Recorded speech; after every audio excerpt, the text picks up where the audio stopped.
Daniel had spent most of his life hearing the same sentence repeated in different ways. Sometimes it came softly, wrapped in fake concern.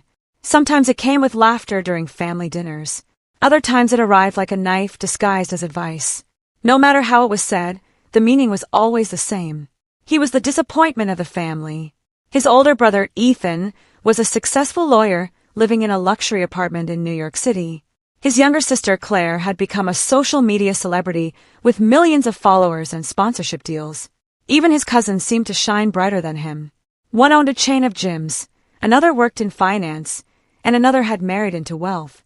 Whenever relatives gathered, conversations revolved around achievements, expensive vacations, promotions, and investments.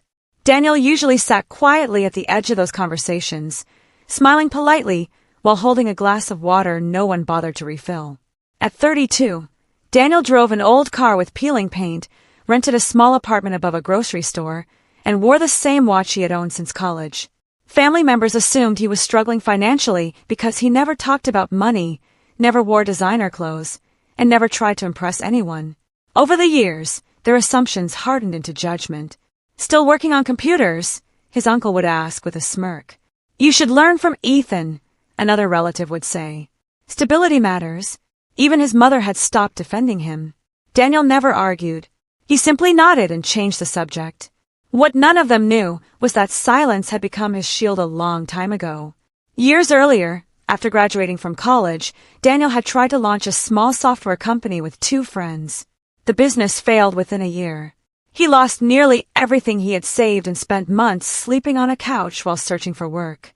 During that difficult time, his family treated him like proof that dreams were dangerous. They reminded him daily that ambition without guaranteed success was foolish. The criticism hurt more because it came after his father's illness began. Richard Harper had once been a proud, energetic man who believed deeply in hard work. But after suffering a severe heart condition, he became quieter, more distant, and emotionally exhausted. Medical bills piled up. Stress consumed the family. In that chaos, Daniel's failed business became another burden everyone blamed him for. "You always make life harder," Ethan told him one night after an argument at the hospital. Daniel never forgot those words, so he stopped explaining himself. What no one realized was that Daniel never stopped building. While working freelance technology jobs during the day, he spent nights creating software tools for small businesses. He learned marketing, automation, cybersecurity, and online systems completely on his own. For years, he lived carefully, saving every dollar he could. He invested quietly, avoided unnecessary attention, and kept his projects private. Eventually, one small software platform grew into something far bigger than he expected. Then another project succeeded, then another. But Daniel remembered how quickly people changed when money entered conversations. He remembered who stood beside him when he had nothing. Because of that, he chose privacy over recognition. Only one person truly knew him. Her name was Amelia. Daniel met Amelia in a small bookstore during a thunderstorm 3 years before his father's birthday. She worked there part-time while studying literature. The first thing he noticed about her was not her beauty, though she certainly had that. It was her kindness. She spoke to every customer with warmth that felt genuine instead of rehearsed. One evening, Daniel entered the store soaked from rain after his car broke down nearby. Amelia offered him coffee from the employee lounge and sat beside him while the storm rattled the windows outside. "You look like someone carrying the entire world alone," she told him gently. Most people saw Daniel as forgettable. Amelia looked at him as if she were trying to understand every hidden chapter inside him. That frightened him at first. Over time, their friendship became the safest part of his life. Amelia never cared about status. She laughed at simple jokes, loved quiet walks, and believed success meant having peace when you closed your eyes at night. When Daniel finally told her about his family, she listened silently. "They judge what they can see," she said. "But people who survive difficult years often become stronger than everyone else." Her words stayed with him. She also never asked about his income, investments, or business. When Daniel eventually revealed that he owned several successful technology companies, Amelia stared at him in complete shock. Then she laughed. "That changes absolutely nothing," she said. For the first time in years, Daniel felt understood. Months later, Richard Harper announced he wanted one large family gathering for his 65th birthday. The celebration would happen at a luxury hotel downtown. Everyone was expected to attend. Daniel almost refused. Family events drained him emotionally, and he knew exactly what awaited him: comparisons, judgment, and subtle humiliation disguised as humor. But Amelia squeezed his hand when he hesitated. "You should go," she told him. "Not for them. For your father." So Daniel agreed. The evening of the birthday party arrived with golden lights, expensive suits, and carefully practiced smiles. Luxury cars lined the entrance of the hotel, while servers carried trays of sparkling drinks through crowded halls. Ethan arrived first in a tailored designer suit. Claire entered dramatically beside a famous athlete she had recently started dating. Relatives surrounded them instantly. Daniel arrived 10 minutes later driving his old car. The valet looked uncertain when handing him the parking ticket. Inside the ballroom, conversation slowed for only a second after he entered. Then came the familiar looks: pity, amusement, dismissal.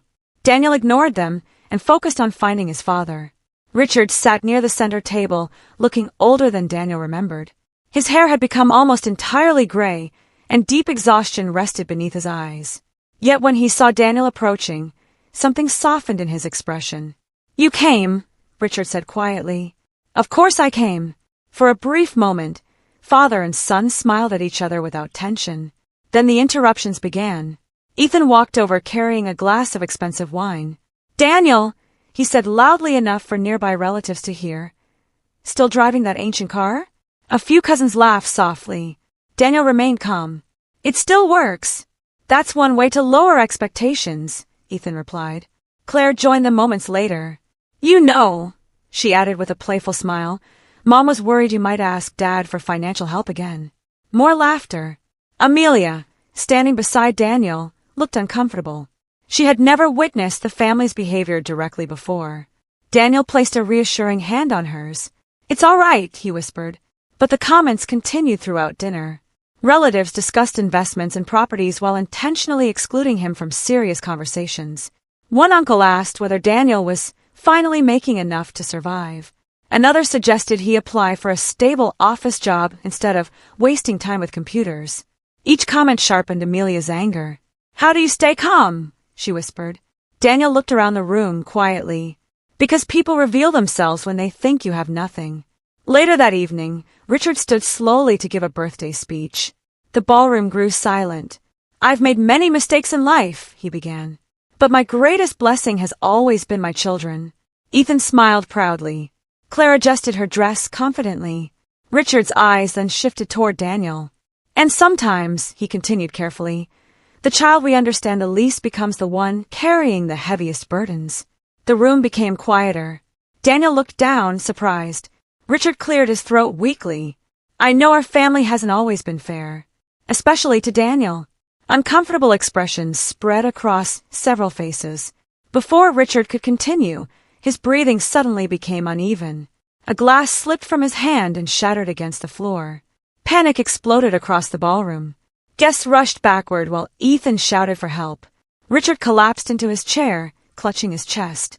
Daniel reacted instantly. Years earlier, during his father's illness, he had taken emergency medical training courses because he feared exactly the situation. While others froze, Daniel moved calmly beside his father, checking his pulse and stabilizing his breathing until paramedics arrived. Amelia helped clear space while Daniel stayed focused. For the first time that night, nobody laughed at him. At the hospital, the family waited anxiously through endless hours of silence. Doctors eventually explained that Richard's condition had worsened significantly. He needed immediate specialized surgery that insurance would not fully cover. The cost was enormous. The room filled with stress. Ethan argued with hospital staff about payment plans. Claire cried quietly in a corner. Relatives whispered about loans and financial complications. Then Daniel stood. "I'll handle it," he said. Ethan frowned. "Handle what?" "The surgery. This isn't a small expense, Daniel." "I know. You can't afford this." Daniel looked at the doctor calmly. "Schedule everything immediately." The doctor hesitated. "Sir, the estimated cost." "I said I'll handle it." Within an hour, hospital administrators returned with entirely different attitudes. Paperwork was approved instantly. Private specialists were contacted. Preparations for surgery began immediately. Confusion spread through the family. Finally, Ethan pulled Daniel aside. "What's going on?" Daniel sighed quietly, knowing the moment he avoided for years had arrived. "I own the company developing cybersecurity systems for several international banks." Ethan stared blankly. "What?" "I also invested in multiple software startups over the past decade." Claire approached slowly. "How much money are we talking about?" Daniel hesitated, but the hospital administrator answered before he could. "Mr. Harper's net worth is estimated above $80 million. Silence crushed the hallway. Claire's mouth fell open. One cousin nearly dropped his phone. Ethan looked physically unable to speak. Daniel hated the attention immediately. Amelia watched him carefully, understanding exactly why he kept his success hidden for so long. None of the relatives knew how to react. The same people who mocked him hours earlier suddenly spoke gently, respectfully, cautiously. Their voices changed. Their posture changed. Even their smiles changed. Daniel noticed every detail, and it broke something inside him, not because they discovered he was wealthy, because their respect depended on it. Hours later, Amelia found him sitting alone outside the hospital under dim lights. "You all right?" she asked softly. Daniel stared ahead silently. "When I walked into that party," he said quietly, "they looked at me like I had no value." Amelia sat beside him. "And now they look at me like I matter because of a number." She took his hand carefully. "You mattered before they knew." Daniel finally looked at her, exhaustion heavy in his eyes. "That's why I love you." Amelia smiled through tears.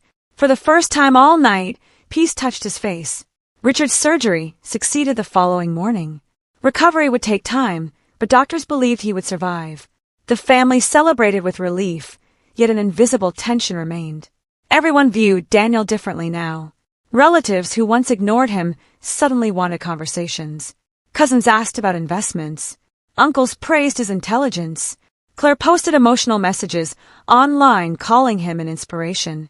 Daniel responded politely but distantly. Only Ethan struggled openly with shame. 3 days later, he approached Daniel privately in the hospital cafeteria. "I owe you an apology," Ethan admitted quietly. Daniel remained silent. "I spent years thinking success meant looking impressive," Ethan continued.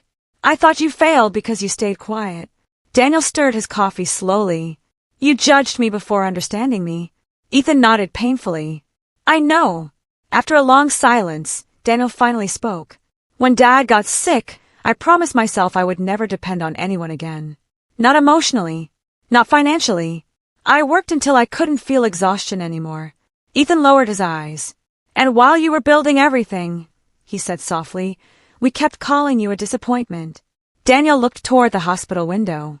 "The strange part is after enough years, you start believing it yourself." That sentence stayed with Ethan long after the conversation ended. Weeks later, Richard returned home recovering slowly. The experience changed the family more than anyone expected. Superficial conversations became less important. Pride softened. Some relationships healed gradually. Not perfectly, but honestly. One evening, Richard invited Daniel to sit with him on the porch during sunset. "I failed you in many ways," Richard admitted quietly. Daniel shook his head. "You were trying to survive. I should have defended you more." For a moment, neither spoke. Then Richard smiled faintly. "You know," he said, "when you were little, you used to take broken radios apart and rebuild them." Daniel laughed softly. "Mom hated that.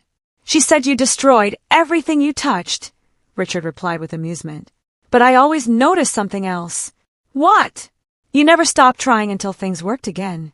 Emotion tightened Daniel's chest. 4 years, he had wanted his father to understand him. Now, finally, he did. Months later, Daniel and Amelia visited the same bookstore where they first met. Rain tapped gently against the windows while customers wandered quietly through shelves. "You know what's funny?" Amelia asked. "What?" "If your family met you here years ago, they would have seen a man drinking cheap coffee beside a broken heater." Daniel smiled. And they would have missed the most valuable person in the room." Daniel looked at her with deep gratitude. Money had changed how the world treated him, but love had shown him who truly mattered before success arrived. That difference meant everything. For the first time in his life, Daniel no longer cared about proving himself to anyone. Not because he was wealthy, but because he finally understood his worth had never depended on their approval in the first place.